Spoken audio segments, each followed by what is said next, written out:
The clothesline wasn't a statement. It was a simple line stretched between two posts in my backyard, hidden behind a fence and invisible from the street. I put it up because my dryer was dying, and honestly, I liked the quiet routine of hanging clothes in the sun.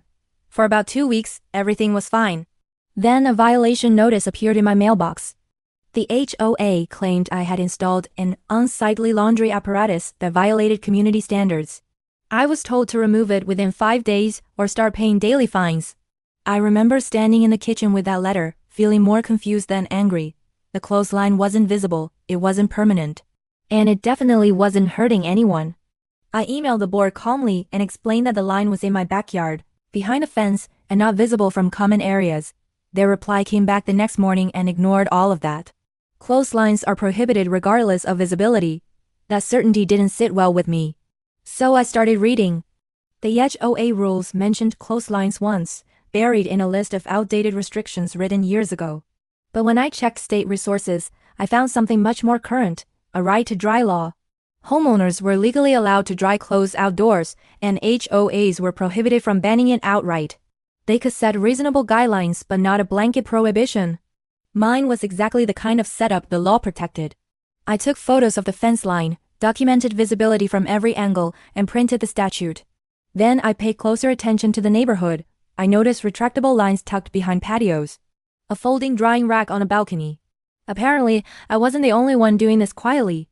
I sent a second email, short, respectful. I cited the right to dry law, attached photos, and asked how the HOA's demand aligned with state law. They didn't respond. Instead, they sent a fine notice. That's when I decided to attend the next HOA meeting.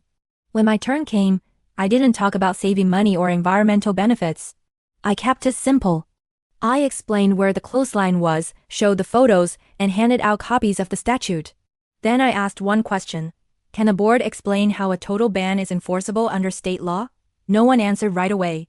One board member flipped through the pages slowly. Another asked whether the line could be seen from the street. A neighbor raised her hand and admitted she'd wanted to use one for years but was afraid of fines. The board called a short recess. When they returned, the president announced my violation was withdrawn and all fines canceled. The HOA would revise its rules to allow clotheslines in fenced backyards, provided they weren't visible from common areas. 2 weeks later, an email confirmed the change. My clothesline stayed right where it was. Now, when I hang laundry outside, it feels oddly satisfying not because I challenged the HOA, but because I didn't let an outdated rule dictate something that was already allowed.